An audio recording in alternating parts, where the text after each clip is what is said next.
Hi, how we doing, everybody, and welcome to the Debutify podcast, the premier e-commerce podcast brought to you by Debutify. I'm your host, Alex Bond, and today I'll be discussing customer psychology and consulting strategy with my guest, Monica Sharma-Patnekar. Monica is an e-commerce brand mentor and consultant that has over 17 years of experience working with startup companies, Fortune 500 brands, and anyone in between. One of the topics we discuss is her desires over demographics framework, which you can download at businesswithmonica.com/Debutify. So feel free to download that PDF so you can follow along during our discussion. Here's our interview now.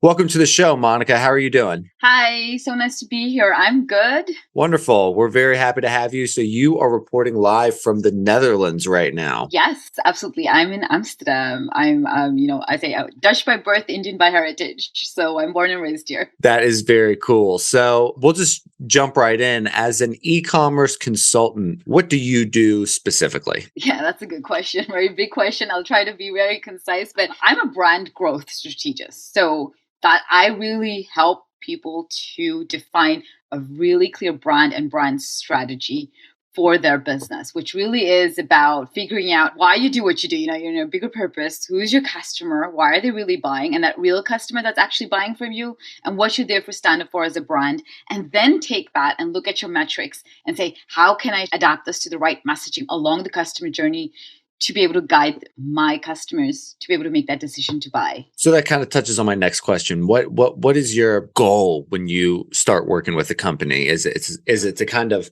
figure out what their goals are? Yes. So I work with highly purpose-driven, impact-driven businesses. There are conscious products. They're really trying to create an impact with their products that they sell as well. So, you want to have a long-term sustainable business. You want to have it profitable, but obviously not maximizing your profits at any cost. Ethics, sustainability, all of that play a big role.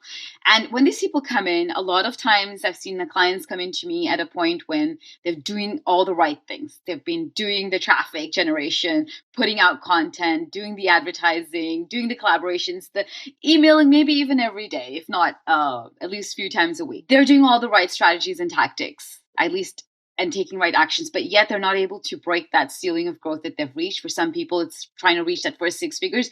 For others, they're already the multi-6 figures, but just feel stuck to get to the next level. And that's when I come in usually. And at that stage, it's really about defining where they want to go to, what they really want to achieve for their business, both in how they want to work, how it impacts their life, right? And in terms of the actual tangible business goals.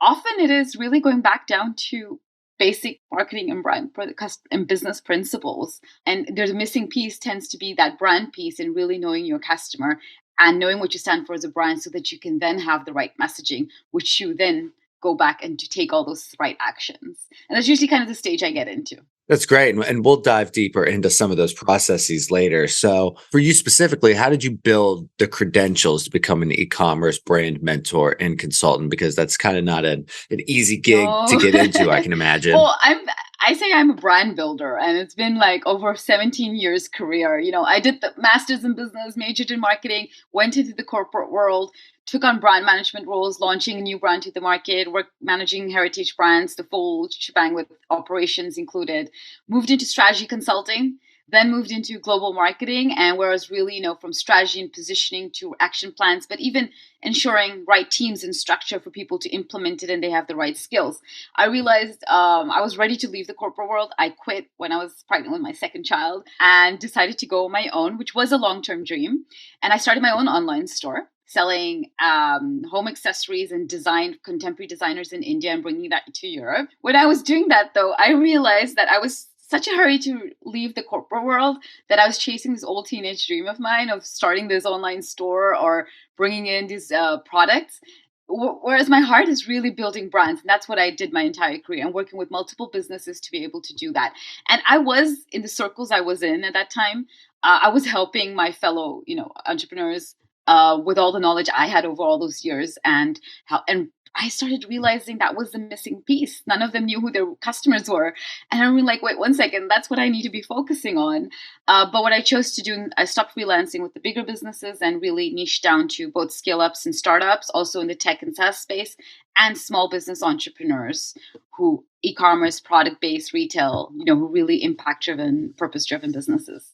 No, that's great. And then, you even still at the same time get to build your own brand. I visited your website businesswithmonica.com and it is well organized and you still get to do all that for your consulting, firm individually at the same time. So you got to kind of have your cake and eat it as well. Yeah, I'm taking the same actions for my business. It's just a service-based business, but I'm doing the same things. And I get to help multiple brands. And the fun part is actually seeing the impact I have in people's lives when their business starts taking off the way they want it to. That's great. So, do you have any specific metrics in terms of your success rate as a consultant? Like, what your track record looks like? So, like I said, I've worked from Fortune 500 businesses to startups, scale ups to small, the solo entrepreneur, across industries, sectors, even regions. And for some of the bigger businesses I've worked with in the SaaS and tech space, once we've really helped them gain that focus and clarity of that big vision they have for their business, and really translate that to key action plans. Some of them have grown to 40 to 50% annually after implementing all that work. I've worked with, agencies that have then been identified as Google Premium Partners, which is only the top 3%. So your sales and revenue need to be there. For my smaller entrepreneurs, I've worked with people, who are multi six figures and really struggling to get repeat purchases. And just within a 30 days of implementing some of the work we do, they start doubling their open rates because they start shifting from just pure selling to really helping their customers. Clients who've barely made a few thousand a year to having some of the best months in the pandemic. But I want to add to this is, these results come over a period of time. After we do this, really taking the time to implement this consistently across your business. This is not a 30-day to X ROI kind of thing. This is really slowing down, getting to know your customer, your brand, and translating it consistently across your business. It takes 3 to 5 years to build a successful and profitable business minimum, to really break even and go profitable. And I believe when you're doing something meaningful, it really does take time. So it's really about also be having the trust. And that's the biggest for me. Although, of course, for a lot of business owners, it's the ROI. What I see change in my clients I work with is the trust they have in themselves. Once they know so clearly who their customers are and why are they doing what they're doing and what that means in terms of all the messaging and therefore the actions they need to take, they start trusting their own decisions a lot more. They start taking control over their business versus blindly following other people's roadmaps. And that's when I start seeing the step change happen in people's businesses. You're totally right. I think people have an idea in their head already of all these things that they're supposed to do or that they have to do because it's what everyone else is doing. I have to get on, this social media platform and make sure that if everyone's doing that, you're not really cutting through the noise at all. So I think that's an extremely acute observation. Yeah. And, everybody knows, if 1% is the average conversion rate, we can all do the maths. How many people do you need to your website? They're doing all the traffic. But when it's still not giving you the results you want, it's about taking that step back and saying, okay, what's not working? And being able to trust yourself as well in that process to be able to make those decisions. And if you have a team, to be able to take them along as well. Absolutely. So, what we've kind of been talking about already is brands versus companies. So how do you specifically as a consultant, business with Monica, how do you turn a company into a brand, or as you've more specifically alluded to in other interviews, a product into a lifestyle? Because that's what it's about, is getting returning customers. I need this lifestyle, not just this product. I think that's the biggest thing for people, for business owners to realize. You're not just selling a product. You're selling a lifestyle. It's an experience that people buy into. It's a feeling. People buy your products because of how they feel. And sometimes you're even creating this whole movement with it. And I think realizing that is really important, and that the brand is the perception or the feeling that your customers have at every single touch point. So whether they are interacting with you on your website, they're reading your emails on social media, they're receiving your packages at home, every single touch point, that feeling that they get when they interact with you, that's a brand. So it's such a subconscious thing. It's so hard to define, right? So it really comes back down to the things I keep repeating, is really understanding your customer and what they want in their lifestyle, their needs, wants, and desires. I also say, you're not just solving a problem, you're fulfilling a desire. A lot of the products we want, they don't necessarily solve a technical problem in our lives. It's something we just want. I didn't need that fourth pair of legging. I bought it anyway. I just really wanted it. So understanding those needs, wants, and desires of your customers, translating that into the core values, the benefits that you offer your customer, not just what your product does, but how does it make your customers feel and how does it transform their life, together with what really makes you unique and different. Why you and nobody else? So if you're answering the question for your customer, why should I buy from you? making sure that is consistently then translated across the products that you're offering, the messaging, copy, content, ads, every single thing, or even the design and look and feel that you put out there. And just consistency in that message and clarity in it is just super important. And over a period of time, that will make you into a brand versus just a product in your customer's mind.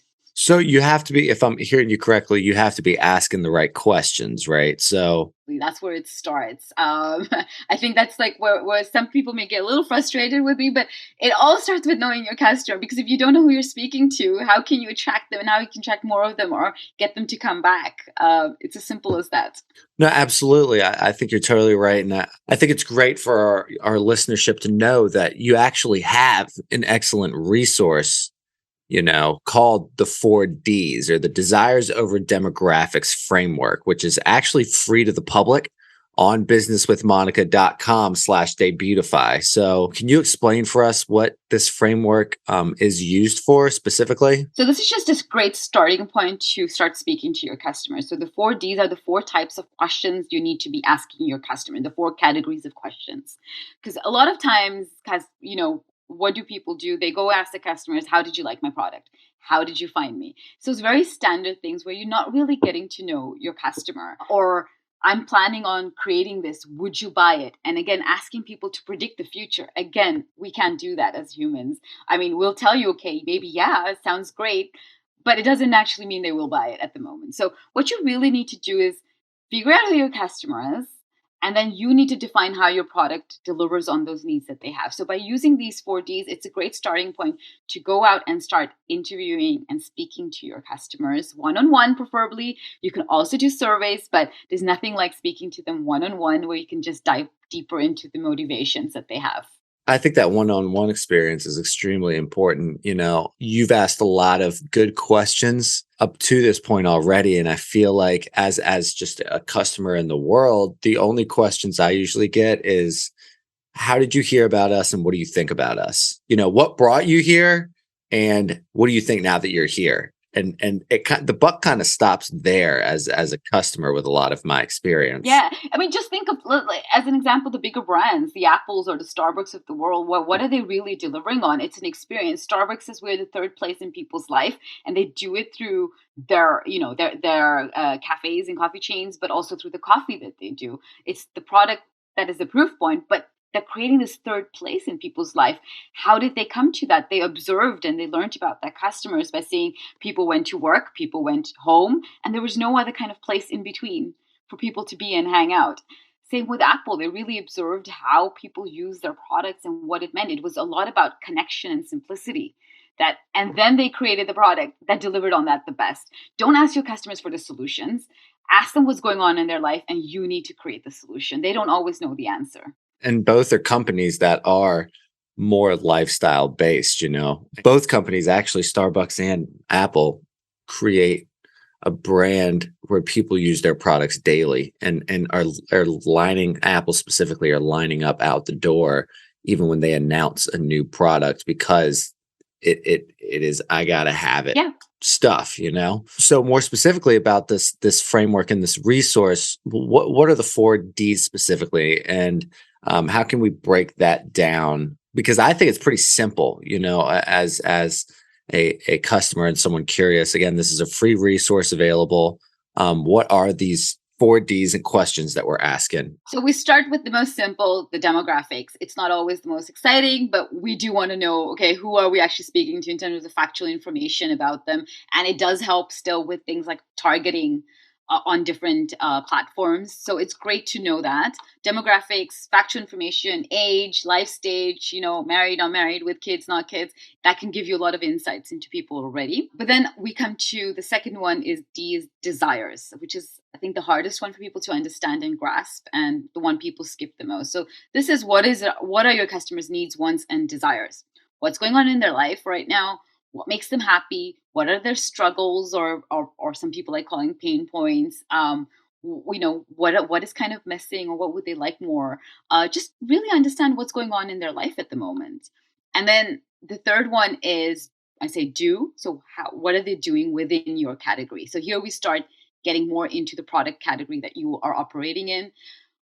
This is how did they find you? How did they hear of you? Why did they buy you? Why didn't they? What other competitors or alternatives are they going to? What are the triggers or barriers? The people who are buying from you, what is making them actually say yes?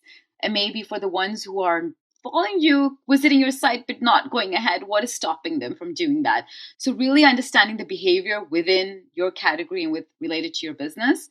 And the final one is delight. What makes them happy with that whole shopping experience? They experience shopping on your site, when they receive your product, what they do with it, what are they telling others about you, what are they telling competitors about the competitors, so that you know how you compare to them. So it's demographics, desires, do, and delight. Wonderful. That's simple enough, honestly. And I think what's really interesting in the checklist of these items that you outlined, a couple of these questions come up, and they seem a bit subjective, honestly, and it's hard to attain from a customer. So, a question like, what makes the customer happy? How do you attain or try to quantify such a difficult question like that? Yeah, so see that as a checklist. So that's not the exact question you ask, obviously. These are the checklist kind of points you'd like to answer and have an answer to. So just going back to remembering that most of our purchases are subconscious. We buy on how we feel. And often what we see as humans, what we really do think and feel contradicts what we say. Because as humans, we tend to explain things based on logic. We rationalize things. And, why did I buy that fourth pair of leggings? Well, guess what? It just fits really nicely. Well, I mean, I had enough of them, but I still bought it. So there's a feeling of why I really wanted it. And that's what you want to get to. Now, how do we do that? Because no, people are not lying to you. I just want to make that clear. It's just they're not able to tap into that themselves always. So it's a style of questioning I use, which is called actually customer story probing, where we invite our customers to tell us stories. Often you'll go, what's going on in your life when you made this purchase?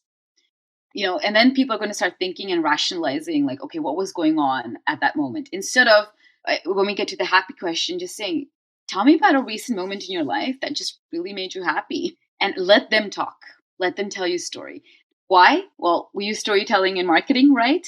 Because stories are memorable, they're unique, they connect on an emotional level. And it's the same thing when you invite, therefore, people to tell you a story instead of you telling them. They will tell you about what was really going on in their life recently that was important. Maybe, I don't know, as a mom, you think it was a moment with their kid. But for all you know, for them, it was a moment when they were away from their house with their girlfriends. Let them tell you what's important. So invite them to tell you stories first and foremost. Let them talk very open and always ask about situations and things that have happened so that you actually get what the real situation versus asking them to predict things in the future. Those are the two things I would really start with. And then obviously you can follow up with more standard open questions and closed questions to really get more of the information you want. But just start with inviting your customers and people to tell you stories. It's like talking to a friend in a way. That's the way to build that bond or that trust. So you're not just you meeting any of these companies are just monolith figures of any sort of effect. And when you're asking these questions and gathering this information, I think it's important that we're not treating these customers with broad strokes either. So obviously, we want to gather this information and it's all very specific. So we don't want to paint a general brush of, this is who my customer base is, right? Yeah, exactly. You want them to tell you everything, and then you will start seeing commonalities across all the different conversations and surveys and things. And from those commonalities is how you create a picture of who that person really is that you're speaking to and what is their wants. And often you'll see that despite age differences, maybe even life stage differences or where they are at in life, there is a common desire, right? Starbucks will attract both the young and old, right? It's the same way. So you want to see what is that common desire and need that they have, which you can fulfill through your products. That's great. A lot of these companies that you work for, are they in like a certain industry or a certain, sector, or is it all over the place? I've done pretty much everything in my entire career. So the larger businesses I work with will be spread across e-commerce, or scale ups across e-commerce, SaaS, tech, and even digital agencies that have helped. The smaller entrepreneurs that I work with, often, they may be solo entrepreneurs or with a small team. They're very specific product-based e-commerce businesses, retail, A lot of them, creative entrepreneurs, they could be making or creating their products. It doesn't make a difference, but very purpose driven. But again, across, I've done jewelry to, baby carriers to clothes to a recent client of mine I'm just starting to work with is in the luxury perfume space, handcrafted based on oils.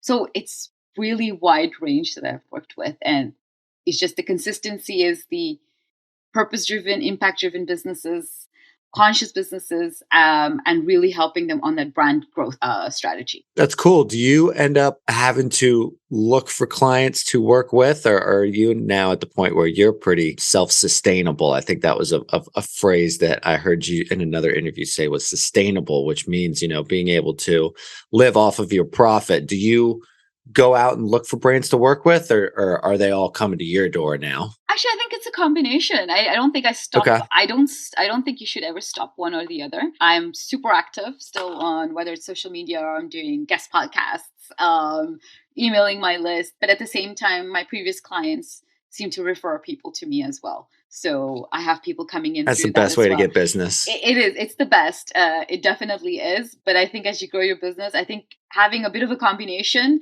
to also, you never know what happens in the world. Make sure that you're not completely dependent on only certain streams. I think I always like to keep it broader. And I just also love sharing, talking about this. And hopefully, even if you're not working with me, you take away. So I just love getting out there and talking about this topic a lot.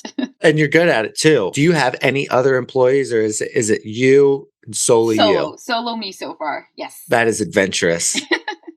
Well, I'm also a mom. I work around my kids. It allows me to have the balance and, build a successful business while helping other businesses and really see the impact in their lives. But whilst I'm able to keep a semblance of control in my life and, be there with my kids and my family as well. No, the freedom of autonomy. I love it. So, as a consultant, I want to kind of dive into that specific work a little bit. I imagine as a consultant, you got to have some tough conversations with the entrepreneurs and the people running these companies that you're working with in terms of having to tell them, say, why their company isn't succeeding as well as it could be. I mean, as you said yourself, they're bringing you on because they're kind of hitting their ceiling and what they can attain. So how do you approach those tough conversations where you have to hold these companies accountable a little bit while also not being too harsh on them because, you got to be solution based. How do you kind of approach that? That's a good question. And I think one thing I do notice is as when people do they're reaching out for help. So they know something's not working. So often I see that they are already very open in general. The conversations are not always too bad, but I've had those moments. The larger businesses I tend to see is using a lot of trying as my best to also use research and metrics in their business numbers to show them why maybe something may not be working. And I tend to notice for the bigger the businesses are, the more they want the factual information to support some of the decision making. For the smaller businesses, but also again with some of the bigger businesses, remembering that you're speaking to humans, and sometimes I notice fears underlying things. So it's really trying to understand, first of all, why they're even doubting something. If you suggest certain things or why you need to do something, really going into open two-way conversations and dive deeper into what is stopping them from taking the next action or stopping and believing what to do. I've had really hard conversations with people on having to do customer interviews. I've had people fight me on that. Literally, for me, that's a non-negotiable step when I work with people because we can't be making up who you're speaking to. So again, when I speak to people, I see it's a fear of rejection. I see it's a fear, why would somebody even want to speak to me? Or the fear of even criticism that they may hear. So I tend to see it's a combination of the factual information, research-based, whatever I can get hold of if they don't have it in their own business, and really speaking to them further to dive deeper into, okay, what is really underlying this doubt that you're having, and, if it hasn't worked so far, you've tried it this way, what's the harm trying it the other way and seeing what will happen? And it so far it's worked. Is that what you would consider kind of the biggest problem that people have in these startups or why they're hitting this ceiling? That's kind of a question that just popped into my head is, so say, anyone listening is dealing with this problem. Is that generally the first thing that they need to look at?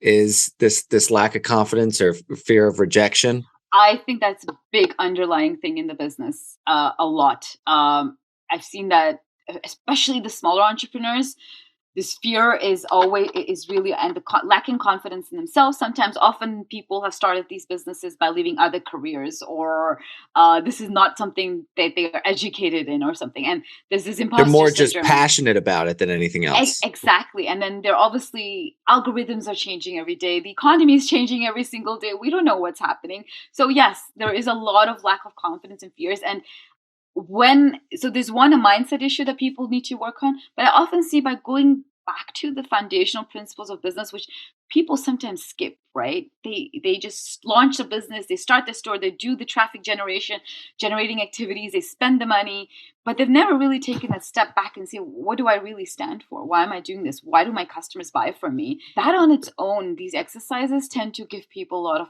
more confidence, where they say we start to able to take decisions in our business from our own self-realizations, understanding what a customer needs and the way we want to work. So yes, that's a big piece that I've noticed, at least with the ones that come to me at the stage they're at. That's really knowledgeable. So instead of, just saying, I have this product and I really love it, a lot of times I heard in sales, because I've been in sales before, in that racket. And the really good salesmen, the ones that I was really impressed with, always said that, you're selling yourself, not even the product, more often than not. So if I'm not educated and that's coming up in my lack of confidence, then that's going to show in my pitches. I could be as passionate as I want about this product, but if I'm not speaking about it honestly and openly with kind of that business mindset, I think people are going to be able to see right through me. Yeah, absolutely. Do you believe in what you sell? Like truly, truly believe in it. I think that needs to come across as well. And then instead of feeling like you're selling, start thinking like you're helping your customers. Like, what does this product do for them? And if you start approaching it from them, like, actually, if this comes in their life, this is how it will help them, and that you're actually serving them. If you start taking that mindset, I've seen that help people a lot as well. And I want to remind people that this goes for every stage of business. I finished working with a client. They're a $200 million business. They built their business based on performance marketing. They have no idea who their customer actually is and who's buying from them. That's where I came in to help them. So again, just a reminder, this is not just an issue with small business owners. This goes across the board, because it's just so easy to go out and just start and work with influencers or start your ads, that people have dependent on that so much in the past. But with rising acquisition costs, changing algorithms, you're seeing that people are realizing that really to build that brand loyalty and long-term sustainable businesses, they really need to work on this piece as well. Have you ever started on the ground floor of a company, in terms of like, someone's literally in the process of starting up a company, they hear about your services and they bring you on to kind of attack, the problem before it's even really arrived? Yeah, I have people who small business entrepreneurs who barely made any sales yet. They didn't have much customers, but even the larger businesses. This one in the Netherlands was a really interesting product. It's in the dairy space. Yeah, we actually help them at that stage as well to really get to know their customers, and there are different ways to tackle this, and then define their brand. But you can tackle this in very different ways. If you have the budget, there are great platforms and agencies we can use for a lot of research if you don't have your own customers. But I want to remind people you can do this yourself as well. Even if you don't have many customers, even the few you have, I would always start with those. But also within your network, who do you think are the people that who would like this? Speak to them. And then what you do is you ask those people to recommend somebody else to speak to. So that's how you also move out of your own network, and people will start suggesting people that they think are great for your product. Then obviously there are great, resources online. You can read blogs and contents, read testimonials of different competitors in the space, the negative and positive. Positive will tell you what's working, but negative will tell you what's missing there. And you can really pick out a lot of stuff from there. Then you have websites like SparkToro and SimilarWeb, where you can look at analytics, the more analytical base of, who's buying, where traffic is coming from for competitors. So there are different ways that you can tackle this if you are, you don't have much budget, but you're just starting out. No, that's great. I really appreciate all of this knowledge. And, we always end our interviews with the same question. And that's, What do you do, Monica, in your free time to ensure a balanced lifestyle and to retain your sanity in such a hectic space? That's a big question. I have two kids, so they keep me busy. My daughters are 10 and 7 right now. So obviously they keep me busy and I work around them. So I do this. I love being there and doing the school pickup. So I literally plan my days so that I am there to for the school pickups, have some time with them after school. And sometimes I take calls in the evening because of time zone differences. I'm in Holland if I do the US. I think during the pandemic, I let go of a lot of things. So I've been picking my yoga up again. I've been actively going out for meeting friends for dinners and brunches and making sure that I have time for myself as well. But a lot of time of mine does go into family time with kids and weekends with the broader family. So yeah, that's pretty much what I do. I do a lot of reading and I stay away. I actually do not read a lot of business books lately because I realized life is so busy. I sometimes from, those brainless chiclets to more serious fiction, but I just love reading things where I can shut off from business and not always be learning and busy with things. That's exactly what I'm talking about in balance. Sure, we can read about what we're employed in a lot of times, but sometimes I just need to get away. I really appreciate that. I got a big tip because I've also been taking some help with some of the stress that post pandemic, and one of the big tip I got was also to start doing stuff with my hands. That is very relaxing and mindful. So I've actually did my first ever crochet project. I made a scarf for my daughter, and it was actually really fun. I didn't realize I'd enjoy it so much. Oh, that's great. Maybe you'll be turning your own little Etsy store in real quick. Is there anything you'd like to plug before we wrap up here? I would just say, please go back to the foundations of business.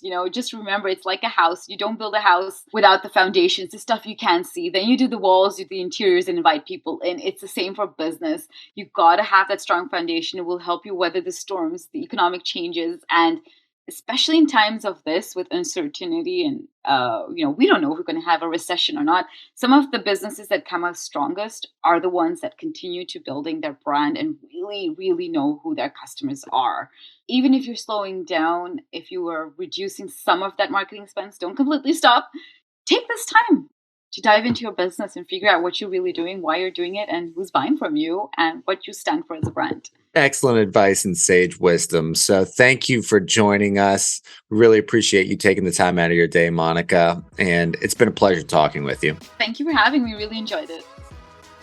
I want to thank my guest, Monica Sharma-Patnekar, for joining us on the show, and to our producer, Micah Quinto, for putting it all together. Tune in next week when I talk with Thomas Shea, the co-founder and chief revenue officer of Agile Media Group, about out-of-home advertising and more specifically truck-side marketing. For more information about Monica, you can visit her website, businesswithmonica.com, or follow her on LinkedIn. That's our show. Thanks for stopping by, and we hope you tune in for new episodes every Tuesday. See you then.